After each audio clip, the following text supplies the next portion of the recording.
that champion and still looms as a possible jungle pick despite some of the shifts in the meta.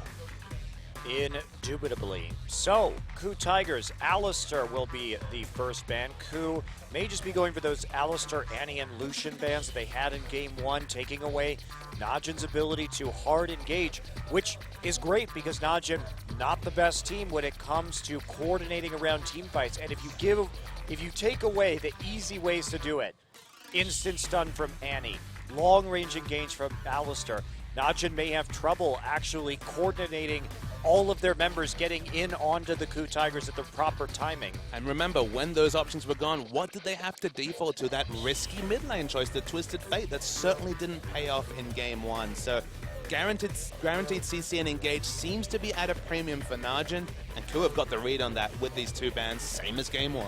And you have to think the Lucian ban will also be coming out here against OQ. They've stuck with that one the last 2 games, and I don't think they're going to want to mix it up. Game 1, they first picked Braum. But you have to think the likes of Maokai and Kog'Maw will go higher in priority for Najin.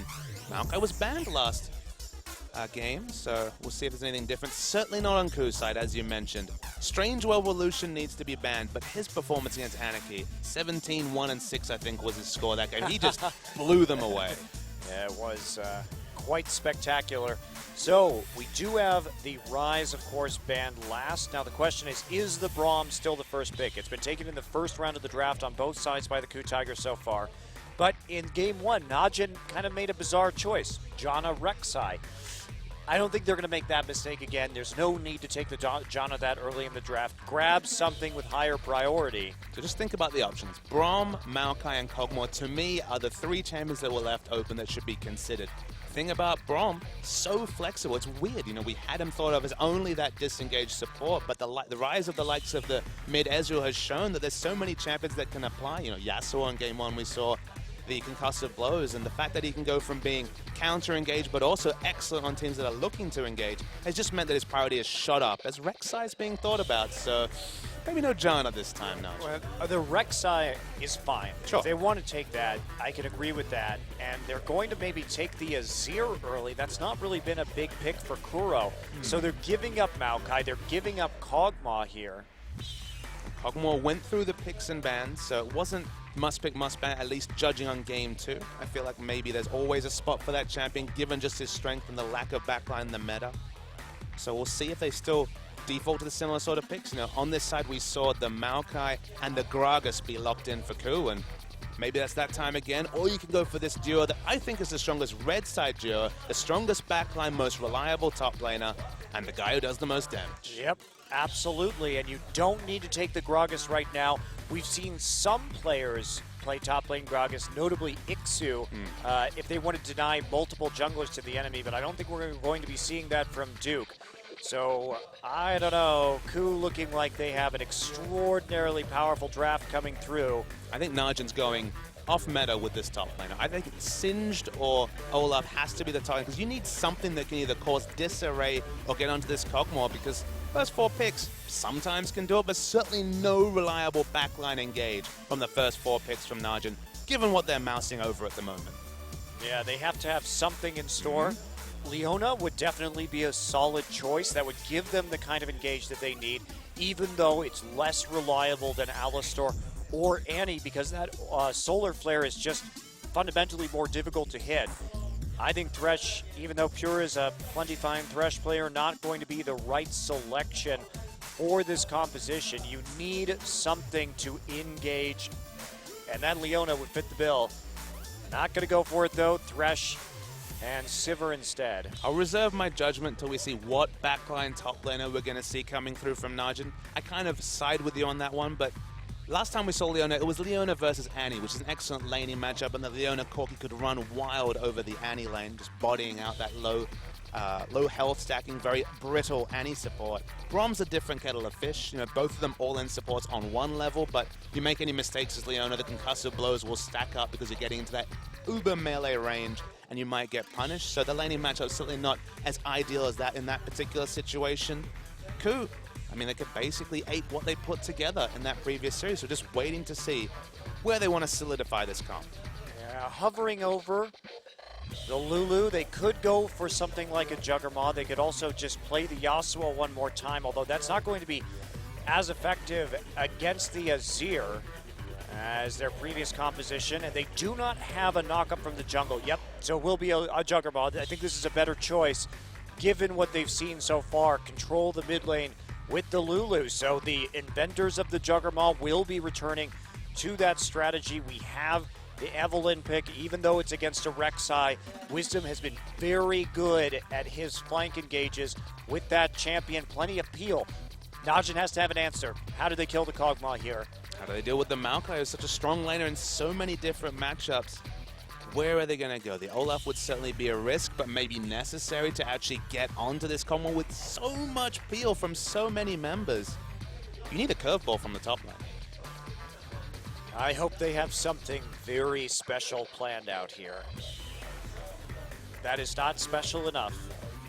Rumble is basically saying, we will control that dragon or we will lose the game in the late game. So they thought about something special. You could argue that Rumble's stronger on this patch because of the indirect buffs to the itemization, but this is very safe, maybe to a fault for a Najin team that must win this game to really solidify their hopes for playoffs. I mean, basically, you're looking at either a Miracle Hook or an Azir Sec to actually kill the Kog'Maw, and even then it's not a guaranteed thing by any means.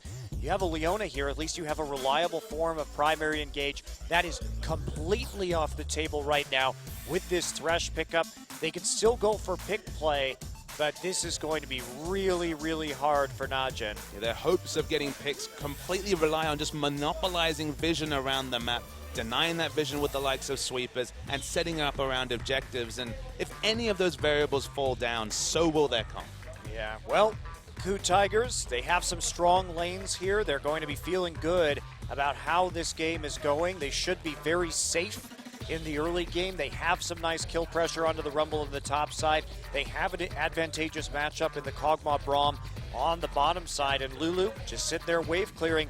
They can easily just hold out until the late game where Praise Juggernaut will be unstoppable. The KOO Tigers, a team that really know how to use this composition. We'll see if they can pull it off one more time. First time they've tried it in a while. Let's get into game 3.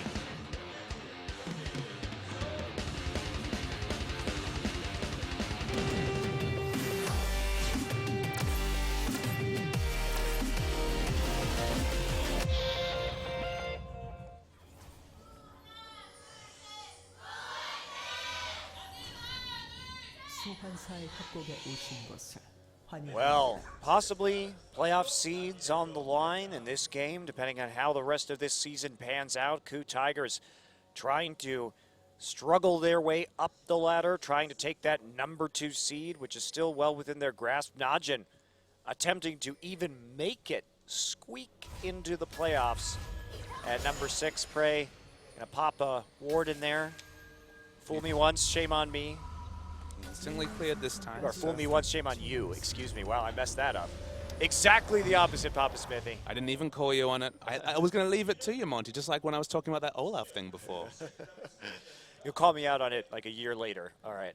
I play the long game. So KOO have a big advantage in the mid lane. We were watching the pool party Lulu skin earlier. It's completely adorable. So when it comes to that, they certainly have a right advantage in the mid lane. Just watching going. He's considering a late invade. Now just warding down. Of course, Maokai probably setting up his saplings very shortly. Looks like they're going to get that early little bit of experience that honestly can tip mid lane matchups from time to time. Yep. Certainly nice to have it at the very least. And we are going to have a lane swap. So Najin saw the ward go into the brush, and they're going to opt out of the 2v2, something that we don't really see from Najin that often. If you see a ward going down in a brush like that, you can pretty much be guaranteed that it was the AD carry putting it down. So with that information, they're going to choose to swap around. And now the top lane, controlled by KOO, freezes from our teams coming in. And Pure actually just going to fast push this with the help of OQ. Interesting, not something we see very often. So the response to seeing this is that Gorilla is going to immediately recall so that Smeb can get a quick TP or even just walk into this bottom side safely. So there we go. already coming through, and KOO doesn't have to worry about a dive. They know that nobody's in their bottom side jungle, so very safe play. But the big reason that KOO is making these rotations around the bottom lane, the reason why they want 2 members on the bottom side of the map is that if vertical jungling, which would have naturally meant that there would be more members of Najin on the bottom side of the map and thus likely led to dragon control, had extended, the dragon is the real win condition here for Najin. They have the rumble, they have the earlier power spikes, they want to play around that objective. So sending multiple members down bot for KOO at least eliminates any hope for that 6-7 minute dragon sneak to really get Najin rolling with this dragon-centric comp. Yeah, it could have presented a lot of problems, but it's not, especially now that it's going to be a 2v1 in this bottom side. We do see that Pure just trying to harass early on as Wisdom took his blue buff and then wanted to make a play for the Rift Scuttler. So they're trying to defend Rumble, and this is what we didn't see happen in the last game from KOO. As Rumble pushes up, they want to get that vision advantage, make it as safe as they can. And now Wisdom is going to come around to the lane to try and give Prey a little bit of a helping hand with 3 Najin members up in the top lane. Still really weird to see a team on the red side play so much around the top to try and force a counter swap to just really try and change things. Maybe they just want to re-solidify that ball lane. Okay. There's the stun. And there's the Ignite going down too. They're going to flash forward for this KOO. Not quite going to get the kill. A little bit awkward. 2 Ignites looks like they were used at the same time. So stacking those Ignites and wasting a summoner spell right there. This is kind of the weird execution that we see from the KOO Tigers from time to time. Lack of coordination, and that means that they do not make the most out of that kill. They get a good shot time, 25 to 17 CS, but only a non-magic mantle, so not able to get a lot of big combat stats as far as we can see. Yeah, just vision after that. So actually the mana regen, so therefore offensive capability advantage in the mid lane goes to KOO. Yeah, interesting. I mean, obviously no first blood a result, so a very just slim advantage. KOO did have to burn both summoner spells. But now Gorilla may not have all the tools he needs if there were to be a gank, if Najin wants to push forward in that top side. Meanwhile, KOO just happily sitting next to his turret right now. And OQ coming up with a pretty big CS lead, actually. I think this is actually really smart play from Najin. So what they've forced is the counter swap, so now we're seeing the bot lane up the top for KOO. So they've effectively lane swapped themselves. Now we have Sivir versus Maokai in the bottom lane. Of course, Sivir's going to have that instant wave clear. They now have a large black area around Dragon, especially when the latest vision starts to go away, and maybe they can get that Dragon control that they really so desperately want. Yeah, well, it's interesting to see where Gorilla's going on the map this game, because he's been all over the place. It's Unchained. Yeah, he is. Gorilla is Unchained this game. Prey just sitting up mostly by his lonesome in top, and this is where Prey sometimes starts to get behind in CS. He's had to deal with 3 people. He's been denied in the top side, and that came at the expense of that gank in mid lane, but without actually a kill, it was a lot of resources lost, and Najin ended up with the better end of that deal when you consider everything going on. They're going to try and take the long way around here, but they don't have an Ignite. A lot of damage and CC potentially coming through. Of course, on-hit effects being applied by the Ravage. Evelyn Z. Duke spotted this. And they're going in onto Lulu actually in the mid side, so KOO in a lot of danger, and First Blood actually passed over to Watch. He was so trained on following KOO's rotation that we completely missed Najin playing around mid, taking out KOO. Nice movements by Najin. Yep, just 3 people in that mid lane. They got the catch they needed. They had the flash available from Pure. Probably was just a flash play into a flash knockup from Watch to set that up, and no summoners and no wild growth from KOO. Turn that into a kill. Pure wants to play aggressively. They force the flash from Smeb. One place where Thresh may have ascendancy over the Braum. The Braum is a very strong early roamer. Gorilla has been unchained like we said, but you know, when we're talking about what lane swaps provide, is it allows these supports to really be freed up to impact lanes. You feel like Thresh with his 3 abilities, just that much more reliable, and especially at helping the jungler get involved in a skirmish, and it proved true in the mid lane. Yeah, we may see a dive now in top, playing around Duke.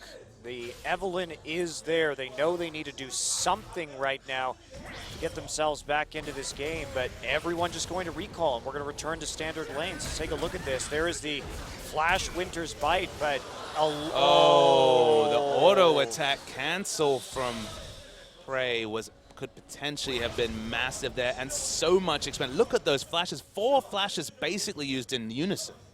That is such a huge investment. Smeb obviously had to use his to avoid the play being made on the bottom side of the map, but Najin now has so many different choices they can make. OQ still has his flash against 2 flashless duo laners in the bottom side as they return to that lane. So KOO having a lot of execution issues early in this one. Who's going to rotate first? We might see a lot of action around this red buff, but no, everyone backs away. We're trying to contest the objective there. Up in top, it's one of the rare times that Rumble has actually really ascended in this matchup against Maokai. 15 CS ahead, has his really early core in the Haunting guys. Okay, not really kill pressure yet, but Rumble versus Maokai, for once, tipping towards the Yordle. Yeah, it is. And that's allowing him to play further up in the lane. Wisdom now trying to clear out some of these wards. Before we saw KOO swap back into the bottom side, Watch was able to put in a bunch of wards around those objectives. He's now just going to get the red buff for free. Looks like Wisdom going to have to go into top side of enemy jungle to steal the red in turn, just smartly giving that one up. Not wanting to fight right now when his team is behind on summoner spells. He's playing around the vision that he has. Okay, now Duke spots the fact that blue buff is up, so potential 2 buffs being contested by Najin. Who's on the invade? Evelyn's a little bit precarious here and has to back away from the red. Yeah, Duke. No flash. Ooh. Nice dodge. Fancy footwork from Wisdom's Evelyn, but Duke still playing very well around his team's power this game. We saw him drop down into the river when that big gank attempt came through from KOO, and now just going back to protect his red buff. He pushed up, had the time in order to do that. So great map sense from Duke, not something that we normally see from this player. And he's had to have great map sense because he's been playing aggressively despite having no defensive vision on the top side of the map at all. They only had the aggressive vision on the enemy red, so for a time they had a good understanding of where Evelyn was, but apart from that, just really had his top lane sense to understand where the jungle was at, and in this case, on point.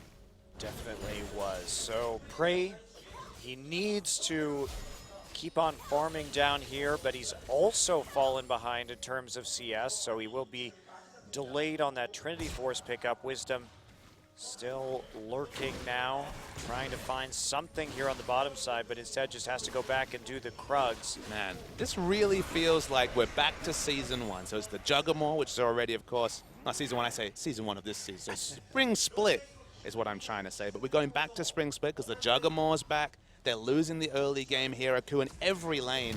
They're setting themselves up for a very big late game with the team comp they've chosen, but this is kind of the trademark KOO where they really have to work against adversity rather than get any sort of an early snowball that they were really managing in the last month or so. Oh man, they were just so close to executing some of these plays too. Both the mid lane gank and the top lane gank failing by the smallest of margins, really. And that auto attack animation started. If he had gotten just the Bioarcane barrage off and kept that distance, then would have been stunned to the top side, and then Goong nearly going down in the mid lane, but overcommitting. And now the dragons start to come through for Najin EM Fire.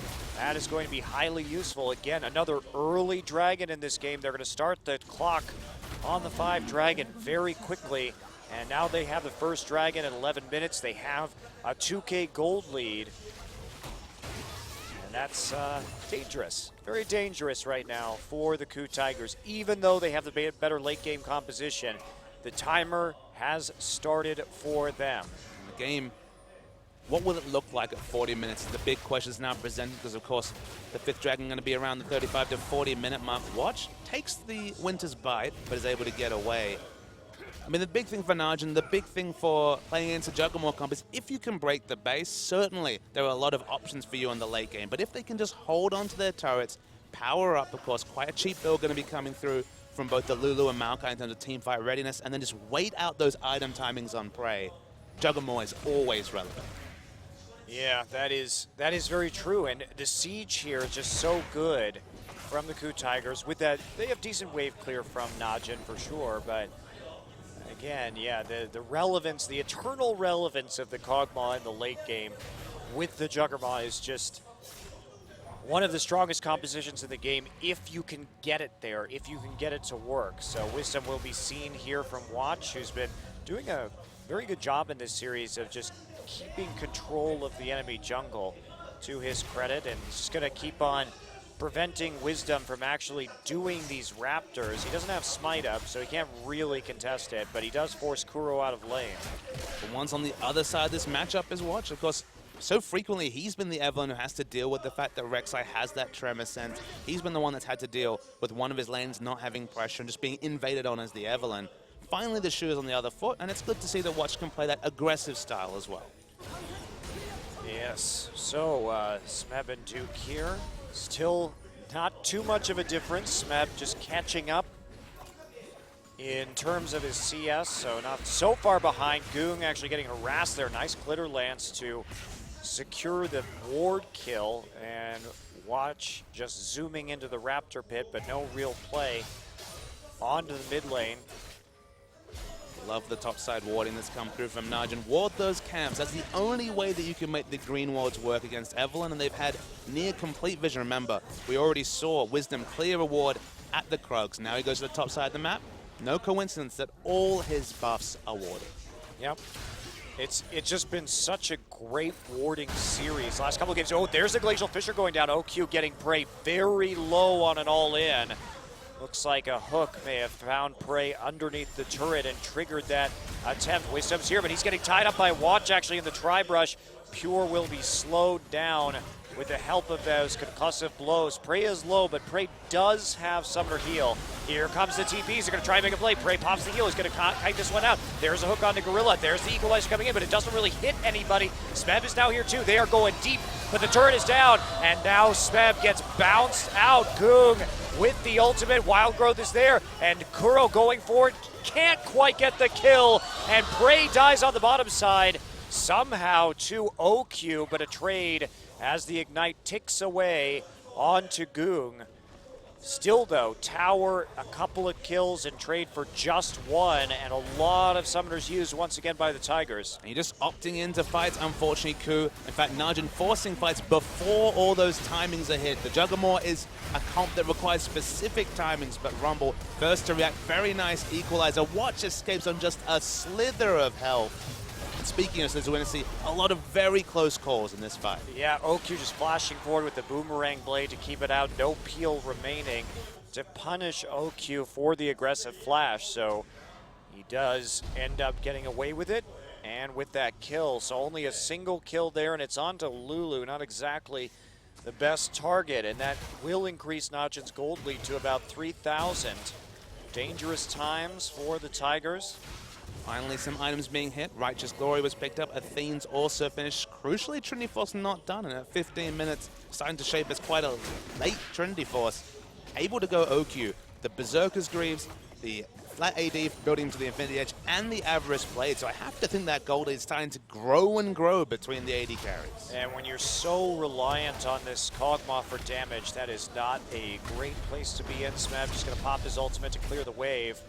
And Prey trying to find some CS where he can on the map. They flipped him into the top side now that there's no dragon to actually contest. And Smeb gonna go hungry for a little bit. He is now just changing lanes so that Prey can absorb all of this farm because they know they need him to be relevant. Swapping around the Kog'Maw is a prerequisite for the Juggernaut comp. If he's not damage relevant, he doesn't hit his timings, the team comp just doesn't function as, the death sentence just goes wide onto Wisdom. Yeah, tried to Lantern, Watch in there, but there just wasn't any kind of summoner spells to use to actually secure a kill.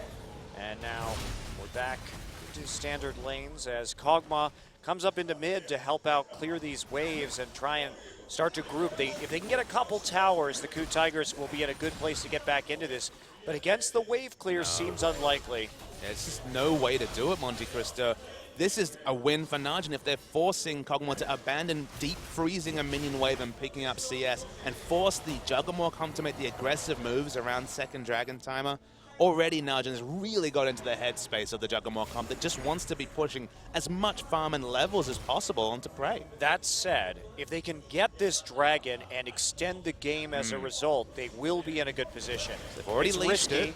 It's risky. Azir's not there, though. Yeah, no Azir, so actually KOO going to get away with this. Even Prey, oh, they back up. I think they could have finished that, Yeah, for the sure. Sense spotted them out, but would have spotted the defense. Would they have gone for a rash 4v5 fight there, Najin? We'll never know, as KOO made the really defensive play. Yeah, they did, and starting to leash that, and they just are kind of aimlessly wandering around the map right now. Prey went down to the bottom side to try and move this minion wave and make it reverse direction so they could actually get some pressure, but now they have to return into mid. And when they had that 4v5 and they had the angle, I mean, right there they could have just taken the dragon and then dropped down into the bottom lane. So still a lot of gold onto this Lulu. That has been unspent. OQ takes the time to just get out. At the very least, delaying the dragon is okay, if still not ideal for the Tigers. And Najin, they get a free shot onto OQ. He was sitting on 1550 gold, finishes the Infinity Edge. The power difference between these two AD carries, it is that 1500 gold. It translates into a whole lot of power for OQ. Yeah, it does, and they still need to shop onto Kuro, who's in a similar gold situation. So that is going to prompt the dragon. It was delayed by a minute or two, but that's still not... Oh, I don't know if they can go on to this. This is extremely risky. Kog'Maw and Evelyn still are not there. Najin burning it down to 1,000 health. KOO just give up in any hopes. Maybe they can push down the mid lane and get that turret you spoke about before. They're out of position, but that turret is so damn healthy. Yeah, are nearly 100% HP. KOO just, they have to go back and have this Lulu shop right now if they want to have any kind of magic damage. Of course, big waves developing in the side lanes, so that kind of control will cause some minions lost from Najin, at least in top side. OQ will pick up absolutely everything. Avarice Blade. Yeah, it's a lot of extra money. Investment banker Siva really needs to give some advice to this Kog'Maw because she's found so much gold. Her return is so much better right now. But she's a person, and Kog'Maw is just a void for him. I don't think he has any need for investments. Did he miss the financial accounting 101? Uh-oh. Righteous Glory onto Duke now in top lane. Wisdom here. They want to turn this around. There's the Evelyn ultimate. Not sure they have the damage to actually follow up on this, and the answer is no. No, that is a terrible flash. Miscommunication from the Tigers on whether they were going in, and that's going to cost them a mid lane turret and a tier 2 turret. Man, KOO just falling apart this game. And Najin in that must win. It was looking forlorn after the game one, but wow, what a turnaround. And KOO, they're just kind of folding like a pack of cards. I don't know what is happening right now. KOO used to have this bad habit where if they got behind, Hojin would just gank top lane, whether there was a kill possible or not. And it's weird to me that Wisdom would do the same thing. Obviously different players, but perhaps it's Smeb who starts calling these plays in the top side when things start to go poorly. But you lost 2 towers because you couldn't maintain any kind of control once you showed your jungler for absolutely nothing.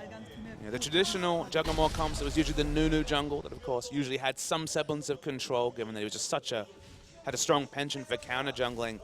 Evelyn versus Rek'Sai is a jungle mismatch. It is a jungle matchup that we see heavily go in the advantage of Rek'Sai, especially if you have lane pressure. And remember, 15 minutes into the game, every lane was losing for KOO. How is Evelyn supposed to function and not just become effectively a moving green ward when there's just no pressure at all for KOO? Yeah, it also brings up the question of why not Gragas this game, because it was available too. Yeah, Gragas is a great disengage champ. Evelyn is only really useful for engage. And you definitely want to be kiting if you are the KOO Tigers. So a huge deficit developed right now, and KOO with their 6K gold in the hole and really no way to get back into this game. I mean, basically Najin just controlling everything. They can force face checks now onto the Baron. Really, really questionable micro play from the KOO Tigers over the course of this series. And the previous kings of the Juggernaut, bringing it back, now back in theaters, the Juggernaut. Feels a bit like Indiana Jones 4 coming out here, Monte Cristo. I am so glad I have never seen that movie, Papa Smithy. I heard how terrible it was, and I refused to ever watch it. I'm a happier person. I wish I could delete the Matrix sequels and the Star Wars prequels from my brain, but I can't do that. But I did avoid that one. I learned my lesson. The pain of those films drove me away from Indiana Jones 4. Perhaps it will happen with the new Star Wars movie this year. I'm going to wait a long time before seeing that. Won't be rushing to the theaters.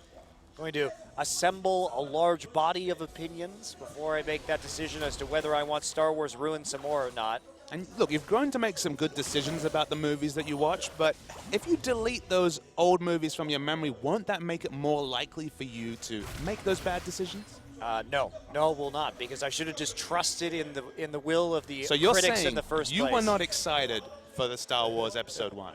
Come on, we were all excited. There was so much hope. Yes. No, there wasn't. There was not hope. There was hope. It was a dark time.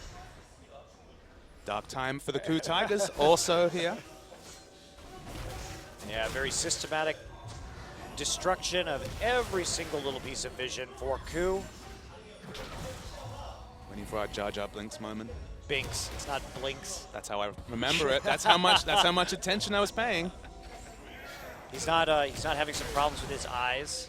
I don't know what a Binks is besides just a terrible name. Makes him sound like a Muppet. He's not coming back in the next movie, is he? Thank God. Najin have a lot of control. Gorillas call it. He is caught right in the choke point, but he's got enough tankiness. Meanwhile, Prey actually does do some damage, but there is a brutal Azir play from Goong. Comes in. No more damage. Najin just going to clean this up and take a Baron. No problem. Equalizer goes down onto Kuro. Kuro has to run.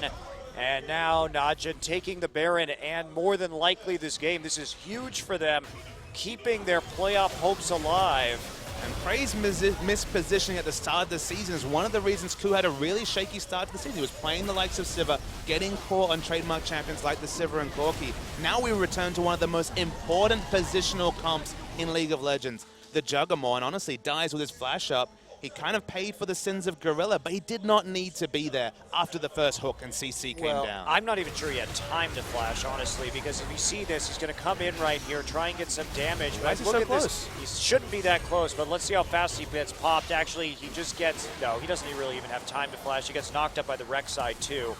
So, not really an opportunity. Definitely should not have been positioned next to the Sand Soldiers, though. Goong taking nice advantage. Goong not even having to flash for that play. So just chaining those Azir abilities together very nicely. And this is a question we've had about Goong. He's very slow to develop new champions. Finally, we saw his Victor sort of kick into gear. And now we're seeing his Azir really get there. That was a nice mechanical play by an Azir. Very smoothly chained. Sure, Prey was in the wrong position, but Goong nailed it when it mattered. And look, champion mastery is something Goong has gotten with a certain amount of assassins. He might struggle to pick up the new champions, but with enough practice, and it's a long season, maybe it's playing into him as playoffs loom shortly. Okay, well, Najin here, they have a lot of wave clear, their ability to knock down these turrets with the Sand Soldiers, and there's an equalizer. They're going to just run through the tower right now. Prey gets roasted, forces that wild growth, but it's not enough to save him. OQ with the boomerang blade from the outside of the base wall will clean it up. Wisdom wants a flank. Wisdom, you cannot flank right now. And Najin powering forward. We've had 3 very fast games here, all sub 30 minutes. Najin looking to take another one right now. And there just isn't any kind of counterplay. Najin coming into this game and just dominating the laning phase. Just dominate, like you said, but look, KOO, 3 losing lanes, and Evelyn versus Rek'Sai certainly made life difficult for themselves. It came to a point where, honestly, Najin had to make a big mistake for the momentum to start to switch to KOO. I mean, they tried to force objectives, but they don't really have the comp to do so. They've never hit the item timings on Kog'Maw, who's now 0-3-0 and a casual 55 CS behind the Sivir. If we do see the gold, it is going to be mammoth for OQ. Yeah, it will be. I mean, still no Blade of the Ruined King even for this Kog'Maw, so he is just absolutely shut down. And to Najin's credit, they realize that they've been targeting the Kog'Maw in all the fights, and without that kind of advantage, like you were saying earlier about Prey's positioning, it's very strange because Prey's positioning was so excellent, perfect in the spring season. Think of the champions, Monty. Twitch, Kog'Maw, position-based, very reliant champions, but suddenly it's really escaped from him in fits and spurts this season. Yeah, he was looking better for a while there, but this series certainly hasn't been his forte, and now We see as Najin starts to push onto this turret, what is going to come down here. Still the Baron buff up, pushing those up, just falls off right now, but there's still no defense for it tier 2 at the moment. There's just too much damage from Najin, and they still have all of that dive pressure. And KOO weren't even bluffing a contest. Both Lulu and Kog'Maw were clearing the super minions in mid. The base broken very, very early against the Juggernaut bodes well for Najin. They can't break it a second time, but they have all the options. The playbook is completely open to Najin to do whatever they want. Yeah, it looks like they're going to change into the bottom side right now and have an Azir split push.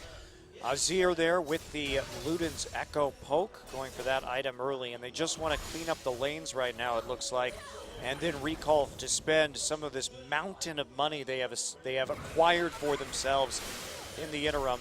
It is obscene that OQ, with a pickaxe and an Infinity Edge, I mean, Static Ship Commit as well, might actually get to the Blade of the Ruin King before Prey, who shopped and only could afford a single dagger, not even the Stinger coming through. No, not at all. So, I mean, this Najin team, they can be surprising, and I'm curious where this goes for the rest of the season, because we've spent 2 seasons waiting for this very talented on-paper roster from Najin to get it together, to live up in terms of macro play to their micro prowess, to their ability to skirmish and win the laning phase. And honestly, they've done really well at snowballing their leads, and the vision control has been on point in this series. There's very little to complain about from Najin's perspective. I think of the things we've been calling out from Najin. Vision control and Duke's ability to teleport. Those are 2 of the big macro problems that have plagued them all year. They've kept with the same lineup. They're trying to train those kind of macro abilities that a top team needs to be able to be competitive into the lineup. And okay, this is only just 1 series, but if this is the Najin we will see in the remaining 3 series they have this season, even if they have to play against SKT and have the harder run-in, there's no way that you can count out Najin from getting into the playoffs. Absolutely not, or even doing well in the playoffs too. And I think that's the scariest thing, when you have guys like Duke and OQ on your roster, and even Goong, who was a top 3 mid in Korea when he was peaking about a year ago. You have to be scared, because at their best, this lineup is insanely talented. Talent's the one thing they always had. Arguably, they're keeping some very impressive talent on the bench, but young players, and who knows what the lineup will look like come next year. It's taken a long time for us to be convinced about Najin, and look, there's plenty of time for them to lose both this game and their momentum. Looks like they'll be able to get away here, but this is what Najin does to us analysts. They make us eternally hopeful that somehow they will get it together. So here we go. KOO is going to display some recalls. Nice ultimate, but actually one of them gets away. That means Pure is not going to die. Has to flash. So cute attempt right there. Agony's Embrace. OQ just had his recall triggered a microsecond earlier.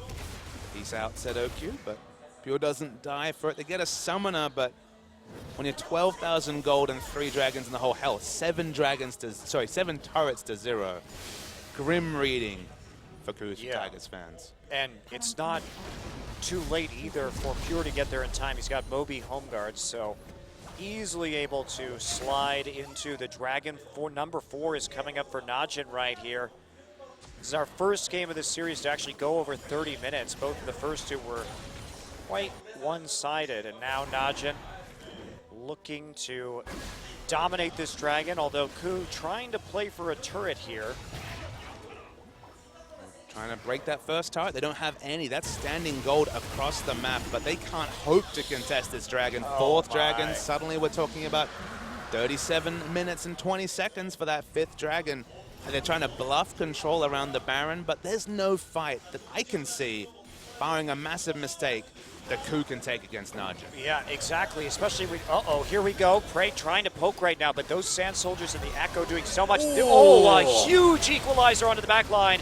Gorilla has to flash backwards immediately. Watch already there. You're going to get some nice knockups. And there goes Gorilla. OQ going nuts from the flank. He has a Blade of the Ruin King. Smeb has no armor. Smeb is just going to melt in the face of OQ, and that is what he's going to do. Watch still skirmishing, but here comes the flank from Duke as he just destroys the back line, and there goes Prey. There's the ace. Najin doesn't care about the rest of this. Duke just going to waltz into the mid lane with his teleport, take the inhibitor and then take the game. Death timer should be long enough. But look at Smeb's items. He just had a Warden's Mail against this massive damage from OQ. I mean, OQ matched the Blade of the Ruin King with so much extra in the infantry, massively ahead of Prey. Najin, blown away in game one not an hour ago, have basically turned the world on its head. OQ watches on, and Najin start to gallop towards those playoffs. That was a very important win for Najin EM Fire. They take it here. They came in as the underdogs. In that first game, we saw them had a very bad draft. There was a great answer from the KOO Tigers. They looked very prepared for what Najin was going to do. But when Najin started to mix it up, when they started pulling out the Olaf, things went the other way, and KOO Tigers, it was close, but a lot of mechanical misplays in the early game gave Najin a huge edge. Let's remember that we were actually calling out this Najin Jard, saying, okay, they need something special from the top lane. We see the perfect Juggernaut coming in for KOO. The Rumble certainly wasn't that special something, but we are made believers of the fact that Najin played as a team around the Juggernaut expertly. And